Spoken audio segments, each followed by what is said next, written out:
हमारे साथ अविनाश शुक्ला जी हैं, जिन्होंने गांधी जी के आखिरी 24 घंटे को लेकर एक पुस्तक लिखी है, जिसमें last day of Mahatma Gandhi, यानी गांधी जी के आखिरी 24 घंटे कैसे थे, उनके एक एक पल की खोज खबर इन्होंने अपनी पुस्तक में रखी है। और इनसे हम बात कर रहे हैं। ये इंडियन इंस्टीट्यूट ऑफ लॉ, उसमें यहाँ अधिकारी हैं, और इनसे हम बात करते हैं आपकी किताब किन किन चीजों को फोकस करती है। अविनाश जी। जी, इसमें मेरा जो फोकस एरिया था वो था कि महात्मा गांधी के जीवन के आखिरी 24 घंटे कैसे गुजरे और वो उनमें क्या गतिविधियां रही, क्या क्या निर्णय उन्होंने लिए और वो निर्णय क्या थे। तो इन 24 घंटों में सबसे पहले तो उन्होंने जिस दिन 29 जनवरी 1948 की शाम को वो बिरला हाउस में जब वो अपनी प्रार्थना सभा में बैठे थे, तो पाकिस्तान में एक गुजरात नाम का एक स्टेशन है पंजाब में, पाकिस्तान के पंजाब वाले हिस्से वाले पंजाब में। वहां पर एक बन्नू जगह का नाम है, जहां से बन्नू बिरादरी के कुछ लोग दंगे से बचने के लिए, मारकाट हो रही थी, बहुत दंगे फसाद हो रहे थे, तो वो बचने के लिए भारतीय सीमा की तरफ भाग रहे थे। तो उसमें बूढ़े, बच्चे, औरतें सभी लोग थे। तो दंगाइयों ने घात लगाकर हमला किया और उनका बुरी तरह से उनका नरसंहार किया। औरतों, बच्चों, बूढ़ों किसी को नहीं छोड़ा। उनमें से कुछ लोग बचते बचाते महात्मा गांधी की सभा तक पहुंच गए थे, और ये 29 जनवरी की शाम को जो प्रार्थना सभा हो रही थी बिरला हाउस में, उसमें वो लोग भी थे। महात्मा गांधी उनकी हालत देखकर बहुत दुखी हो गए और उन्होंने कहा कि उनमें से कुछ लोगों ने महात्मा गांधी को जिम्मेदार ठहराया। उन्होंने कहा, तुमने बहुत हमारा नुकसान कर दिया है, तुमने हमें बर्बाद कर दिया है, तुम चले जाओ, हिमालय चले जाओ, तुम यहाँ मत रुको, तुम जो है और वो ज्यादा। सारा जिक्र इसमें है आपकी पुस्तक जी, में। सब है। तो महात्मा गांधी ने कहा कि मेरा दुख तुमसे कम नहीं है, मैं भी जितना तुम दुखी हो उतना ही मैं भी दुखी हूँ। और मैं हिमालय, बहुत से कांग्रेस के लोगों को भी ये रियलाइज हुआ कि गांधी जी सही कह रहे थे। अब कांग्रेस का विघटन हो जाना चाहिए, देश का बंटवारा तो नहीं उसी दिन कांग्रेस का विघटन का प्रस्ताव पास होना था। जी। तो उन्होंने एक कमेटी AICC ने बनाई थी, जिसमें 7-8 लोग थे। उनके सबके नाम भी मैंने इसमें दिए हैं चैप्टर 7 में। इस कमेटी में थे जो लोग, उनके नाम मैं आपको बता देता हूँ।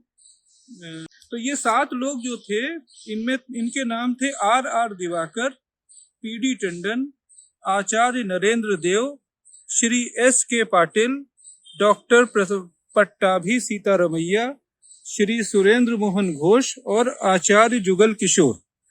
ये सात लोगों की एक कमेटी बनी थी, जिसे कांग्रेस को पॉलिटिकल आउटफिट से समाज सेवी आउटफिट में बदलने के लिए कांग्रेस के कॉन्स्टिट्यूशन को बदलने का काम दिया गया। अच्छा, ये काम गांधी जी ने फाइनल ड्राफ्ट किया। इसी मीटिंग में ये तय हुआ था कि 31 जनवरी 1948 तक हर हालत में कांग्रेस का संविधान बदल दिया जाएगा और उसका राजनीतिक स्वरूप समाप्त कर दिया जाएगा।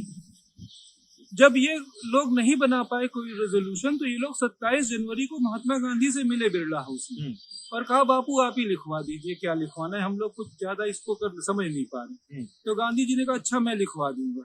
उन्होंने कहा, मुझे 1-2 दिन का समय दो। वही लिखने के लिए वो 30 जनवरी की सुबह जो 3 बजे बैठे थे, वो इसी को उन्होंने इसको लिखा।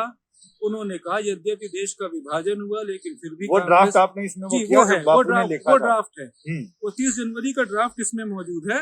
उन्होंने उसमें लिखा, यद्यपि देश का विभाजन हो गया, लेकिन चलो फिर भी कांग्रेस अपने उद्देश्य को प्राप्त करने में सफल रही, देश को आजादी मिली। लेकिन अब कांग्रेस को अपना राजनीतिक स्वरूप छोड़ देना चाहिए। कांग्रेस जन गांव में जाएं, गांव के विकास में काम करें, कॉटेज इंडस्ट्री के लिए काम करें, लोगों को पढ़ाएं, उनको सफाई के मायने सिखाएं। लेकिन ये प्रस्ताव और सपना भी गांधी जी के साथ ही चला गया। ये प्रस्ताव उन्होंने सुबह अपने PA प्यारेलाल जी को दिया। उन्होंने कहा, देख लो, इसमें कुछ गलती हो तो ठीक है, अदरवाइज इसको AICC भेज दो और इस पर आज 30 है और कल तक इसको AICC की इमरजेंसी मीटिंग में पुटअप होना है। प्यारेलाल जी ने उसको देखने के बाद उनसे कुछ डिस्कस भी किया कि बापू, इसका मतलब तो कांग्रेस खत्म हो जाएगी, इसका मतलब तो देश जो है कांग्रेस का राजनीतिक स्वरूप ही नष्ट हो जाएगा। उन्होंने कहा, यही होना है, कांग्रेस को अब रखना खतरे से खाली नहीं। मुसलमानों को लेकर क्या उस पर भी आपकी किताब कुछ रोशनी डालती है? वो सचमुच में महामानव थे, वो मानवतावादी थे, वो ना हिंदूवादी थे ना मुस्लिमवादी थे, वो सचमुच में मानवतावादी थे। और इस बात का झूठा प्रचार प्रसार किया गया कि उन्होंने देश का बंटवारा किया, उन्होंने पाकिस्तान को 55 करोड़ रुपए देने के लिए सरकार पर दबाव डाला और अनशन किया। उन्होंने हिंदू विरोधी थे, मुस्लिम समर्थक थे, पाकिस्तान समर्थक थे। ये सब झूठी बातें हैं। उनके जीवन को एक्चुअली सरकारों ने बिल्कुल किनारे कर दिया, उनके पूरे साहित्य को दबा दिया। राजघाट में कुछ लाइब्रेरीज में उनकी किताबें जैसे द लास्ट फेस वगैरह कितनी इंपॉर्टेंट किताबें, लेकिन वो कुछ लाइब्रेरीज तक में पढ़ी है, किसी बुक स्टॉल में आपको नहीं मिलेंगी। और बहुत सी उन्होंने जो खुद किताबें लिखी वो कहीं नहीं देखने को मिलती। शुक्ला जी, आपकी किताब ये भी बताती है कि गांधी जी को शायद अंदेशा था कि उनके साथ कुछ ऐसा हो सकता है। जी बिल्कुल था। और उन्होंने अपने अंतिम दिन 24 घंटे के भीतर इस बात का कम से कम 5 बार जिक्र किया कि मुझे गोली मारी जा सकती है। 29 तारीख को ही उन्होंने इस बात का, उन्होंने अपने एक जो उनका अटेंडेंट था जो उनके पैरों की मालिश कर रहा था, उससे कहा कि हो सकता है कल तो हो सकता है अब कुछ समय बाद मुझे गोली मार दी जाए और मैं भगवान का नाम लेके दुनिया को छोड़ दूं, तो तुम लोगों से कह देना कि मैं भगवान को नहीं मानता। कुछ इस तरह से, मतलब जैसे लास्ट इसमें आपने बहुत सारी उन बैठकों का जिक्र किया है जो उस दिन लगातार एक के बाद एक चल रही थी। उनकी किस विषय को लेकर जी, तो सबसे पहले तो रात में वो 3 बजे उठ गए, सुबह 30 जनवरी की सुबह तड़के, और उन्होंने बैठकर वो रेजोल्यूशन लिखा जिसके द्वारा कांग्रेस का विघटन होना था। सबसे महंगा आर्म दिया गया। इतना खर्चा उठाने की उसकी हैसियत ही नहीं थी, ना उसकी थी, ना हिंदू महासभा की थी, ना आरएसएस की थी। इतना खर्चा उठाने की उसकी हैसियत नहीं थी और इरादा यही था कि इन्हें किसी भी तरह 31 जनवरी तक पहुंचने नहीं देना।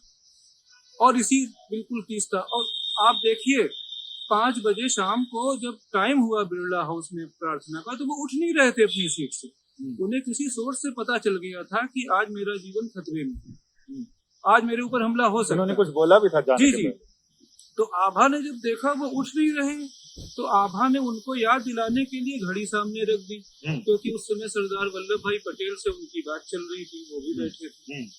जब उन्होंने उसमें घड़ी रख दी सामने की, अभी घड़ी देखते ही इनको याद आ जाएगा कि मुझे पहुंचना है डैश पे, तब भी वो नहीं उठे, वो बैठे रहे।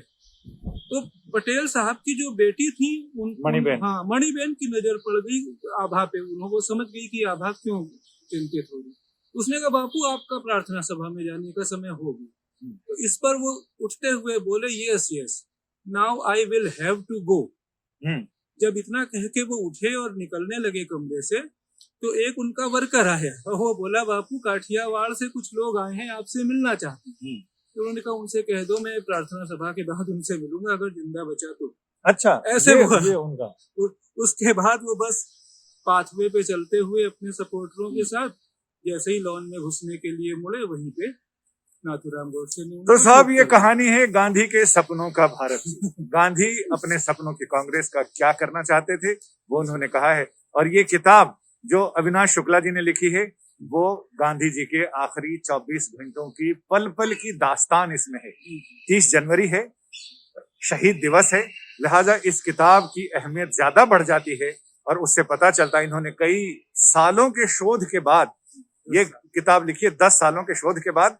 और ये 10 सालों की इनकी मेहनत आप इस किताब में पढ़ सकते हैं, जिसमें तमाम चीजें ऑथेंटिक और सारे दस्तावेजों के सबूत के साथ और उसके हवालों के साथ इसमें लिखा गया है कि आखिर क्यों गांधी कांग्रेस को एक समाज सेवी संगठन में बदलना चाहते थे।